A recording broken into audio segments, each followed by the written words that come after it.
So meron nagtatanong kung paano daw i-adjust ang oras dito sa dashboard sa Honda Click. So ito lang gawin nyo. I-on nyo ang susi. Tapos nakikita nyo dyan ang oras. At nakikita nyo dito ang dalawang button. Itong set at itong select. Sabayin nyo lang pagpindot.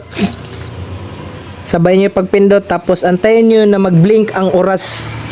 Kung nakita nyo na nag-blink na yung ang oras, pindutin itong set. Pag pindot sa set, nakaselect na siya sa oras. Para ma-change ang oras, pindutin itong select. Select lang until makuha nyo yung tamang oras. Ang oras ngayon alas 2 na.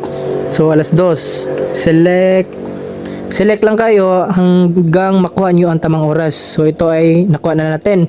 So sa pag-select naman dito sa minutes, ito nyo naman tong select para mapunta dito sa minute.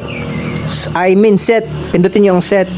Pag pindot ng set, nag-blink ang minute. So pwede nyo na yung ma-change sa pamamagitan ng pagpindot ng select. For example, ipindutin ko yung select. So nag-add siya ng 1 as 58, pero nag-count na yan basta nag-blink. So pagkatapos ma-set, kung yan ay sakto na alas 2:58 na, pindutin nyo na ang set. So pupunta na yan dito sa oil change. Tapos set nyo lang, pindutin nyo lang set. Pupunta dito sa oil change. Ang oil change ito every 1.5. So pindutin nyo lang ang set hanggang okay na. So yun lang ang pag-reset ng tamang oras dito sa Honda Click natin. So sana may natutunan kayo, and yun lang ka mechanics. Ride safe.